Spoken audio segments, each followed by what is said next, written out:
Hello everybody, this is the fourth of a series of 5 videos being recorded for students at Gävle University in Sweden. I'm meeting you soon. We're using ideas from criminology to help us understand social work. I'm taking a kind of historical perspective. We were in the 60s and the 70s last time. We're going to be bringing it forward to the 1980s and the 1990s. I'm going to be focusing on the case of the US and the UK. This is the Anglo-Saxon countries. Of course, countries which I can remember. We're going back into my past. This is the law and order policy from my childhood. I'll be telling you about politicians whose faces I can remember seeing on TV. There's a famous book which has a beautiful opening line. The past is a foreign country. They do things differently there. And you might get a feeling of science fiction almost when I tell you about the law and order policy in the States, in the UK, from my own childhood. It really is, in times, quite bizarre, quite strange, and quite hard to get your head around. Good, so I can promise you an interesting and slightly strange talk. To put it into context, I've got a lovely vintage t-shirt. This is a t-shirt from my own latter childhood or latter youth. If you're old enough, you might even recognize this bunch of Irish musicians. It wasn't just a law and order policy that was strange in the 1990s. Fashion was as well. Back then, when you bought yourself a t-shirt, whatever size you were, the t-shirt had to be extra large. And I think I took a size small back in those days, but this really is my XL U2 t-shirt. You can see the little elbow line is somewhere half down my arm. Good, so you can enjoy a bit of vintage fashion. The 1990s. Before, of course, we were in the 1960s and the 1970s. In my last presentation, we were thinking about this labeling theory. So discourses on deviance in the 60s, in the 70s, stressed how deviance was a label attached to certain individuals. This labeling process is shaped by power inequalities in societies. Labeling theory questions the existence of deviance as a real thing, as a real phenomenon. Instead, it stresses this is a social construction. We really are making this thing deviance together collectively in our society. And again, these ideas, like British sociology in that period, like British social work in that period, quite left-wing, quite radical, quite critical. There's very much a kind of pendulum swing of political ideas in our sciences, in our society, in our politics. And Britain in the 70s, very much dominated by left-wing force. That really changed in the 1980s. And it changed with this gentleman there. Ronald Reagan, probably the first US president that I can remember seeing his face on TV. Interesting character. He was an actor. He was in cowboy films. Then later on in life, he decided to enter politics. And you're thinking, wow, sounds really cool, like Henry Fonda, right? Like a really great actor becoming a real liberal politician. He was not a great actor, and there was nothing liberal about his politics, except maybe his economic policy, that thing which shouldn't be liberal. So an interesting time, certainly a challenging time for US social workers, because we really had a new political ideology on the rise. So the 1980s, US and UK politics became dominated by Republican or conservative politics. Law and order policy shifted accordingly, and theorists whose work reflects this shift, they're known as right realists. So let's spend the next few minutes understanding the ideas, the argumentation of these right realists. Right realist thinkers argued that crime should not be seen as a social construction, but rather as a very real thing, a very real phenomenon experienced by law-abiding citizens, me and you, as a thing to be feared, and needing urgent and clear societal responses. For context, we were seeing rising crime rates, especially in urban places. If you believe what they say, back then New York, it was bankrupt, it had a real enormous crime problem. People are describing it as turning into something like Gotham City. So, right realists, what are their thoughts? They had ways of explaining the causes of crime. For them, crime was caused by individuals lacking morality. Criminals were individuals calculating costs and benefits. They were doing their sums, and they were rationally choosing a life of crime. They knew their behaviours were wrong, but they were interested in the personal gain involved. That youth trying to steal your car, He's doing it because he can, and he thinks he'll get away with it. He knows it's wrong, but he's doing it anyway. A really influential theory back then was the broken windows theory. It really became quite famous. Developed in the States by a couple of Americans in the 1980s, it based around an experiment, one single experiment, which became very well known. And the experiment involved an abandoned car. So they left a car, I think it was somewhere in Brooklyn. And the car stood for weeks untouched until one of its windows was broken. Thereafter, it was rapidly gutted. It was a real free-for-all. People were literally helping themselves to bits of this car. And the message seems quite simple. If you ignore little crimes, in this case the broken window, much, much worse will quickly follow.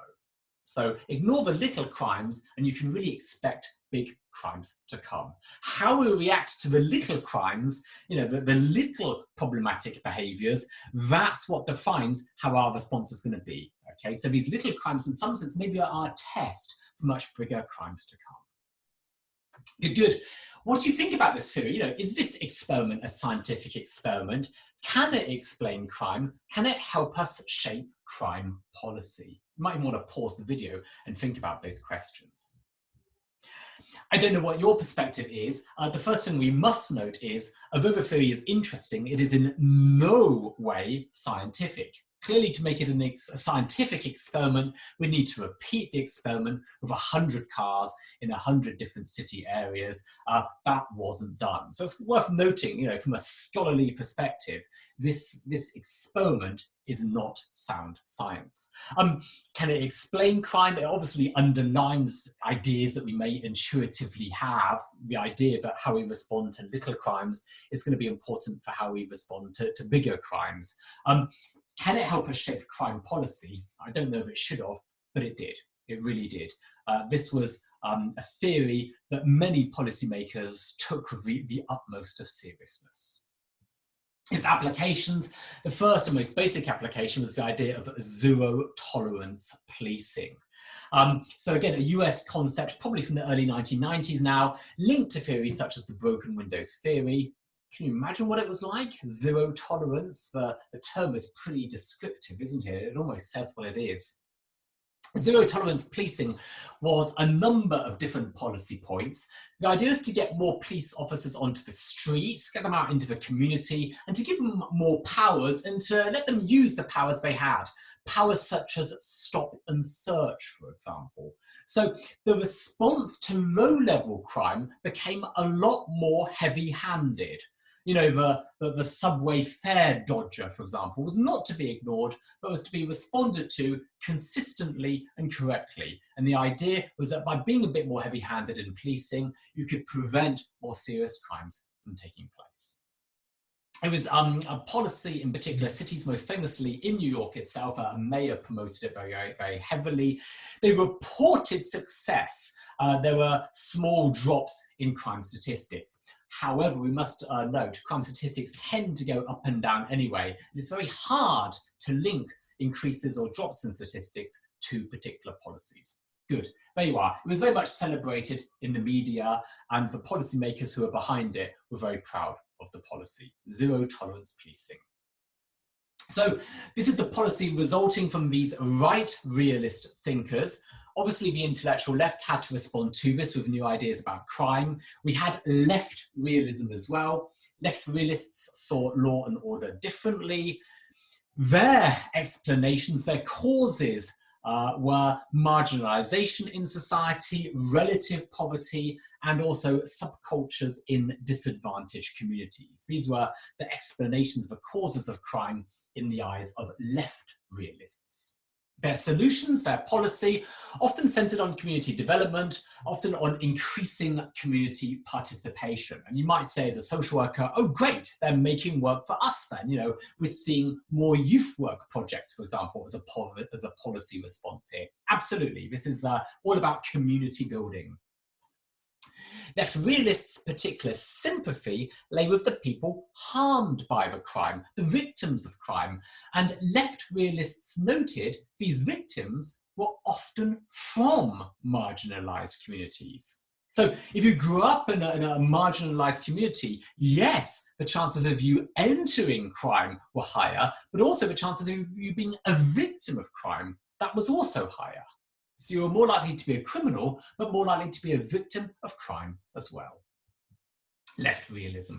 And I think these two thoughts, these two perspectives, the right realist perspective, the left realist perspective, they came together in Britain in the late 1990s under the figure of Prime Minister Tony Blair. He was trying to pull these strands of thought together. That was much of his political identity, trying to find a path, a middle between these two political perspectives. And this quote from him really says it all. Blair promised, campaigning to be Prime Minister, he promised to be tough on crime, but also tough on the causes of crime. Isn't that interesting? And if you want to, you can just pause and spend a moment unpiecing that quote. The quote has two parts. That sentence has two clauses. What exactly is he promising each one of his groups of potential supporters? Fascinating political sloganing there. I guess Blair's most famous policy, law and order policy initiative, must have been the idea of ASBOs. And I don't know if you guys have heard of ASBOs, a very, very strange thing made in Britain. ASBO, the letters are short for anti-social behavioural order. Anti-social behaviour order. Now, order is here used in the sense of court order. These orders are court orders issued by courts. Please note, they're issued by civil courts, not by criminal courts. Okay, so these court orders are not a response to crime, but rather a part of the civil law system. The court order prevented an individual from behaving in a certain way. So these were court orders prohibiting certain kinds of behaviour from certain citizens. The behaviour being prevented was not in itself criminal, but rather antisocial, in a sense, damaging to the community. Examples: playing loud music at night. So I like to hear Kylie Minogue CDs very late at night in the early hours of the morning. I want to do the locomotion at 2:00 a.m. That's the kind of thing we're thinking of here. Publicly drinking, publicly swearing, visiting certain places, this kind of stuff. Very often these were issued to minors. Breaking an ASBO obviously has to have its consequences. The court has placed an order on me prohibiting my behaviour. If I break that ASBO, it has to have consequences. So it can result in a court appearance, and it can, in some situations, result in a possible custodial sentence. If I repeatedly break my ASBO, there's the possibility of there being a custodial sentence attached, even though my initial behaviour was antisocial and not criminal. Isn't that interesting? So again, a question for you guys to pause and discuss with your friends. What do you think of this British concept? What do you think of this ASBO idea? How is it for you? Certainly, when I asked the question in Germany a year or two back, one of my students said, yeah, I don't find it a particularly good idea. And please note, in Germany, this might not be constitutional anyway. You know, this is a British policy that we couldn't really import. It wouldn't be in fitting with our legal system, with our laws. And I think that's a valid point in many, many countries. It's very, very surreal to think that this was actually legally enforceable when it was introduced. Good. In case you noticed, I'm talking about the ASBO in past tense. It's recently been surpassed by another kind of order. So strictly speaking, it's historic, but it hasn't really died. And it is very much representative of the law and order policy of the last 20 years. Thinking about the early forms of policy that was going in that direction, Stanley Cohen raised the argument that we are seeing a new punitiveness in our law and order policy. So back in the 1990s, again, think of the time of U2, Nirvana, Smells Like Teen Spirit, that kind of period. Looking at these developments, we were seeing how we were becoming more punitive, more punishing in our response to criminal behaviour. So our law and order policy was shifting in quite a visible way. Evidence of this, politicians at this time, they liked to be seen as being the toughest on crime. There was almost a race to the top to see who could be tough and macho in their political sloganing. Policing was becoming military, so our police were becoming much more heavy-handed. And it was being increasingly argued by politicians in the media that prison works. An interesting question for a social worker. Do you think prison works? It was argued at the time that it did. Probation officers, for example, when I was a kid in the 1970s, probation officers in Britain would have been trained as social workers.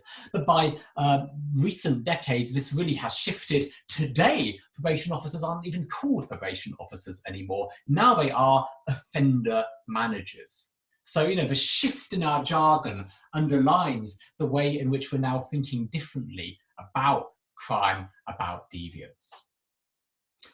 Why am I telling you all of this? Why am I telling you these fascinating stories from the States, from Britain in the 80s and the 90s? I think as social workers, it can make us think. It tells us a lot about where social work is going.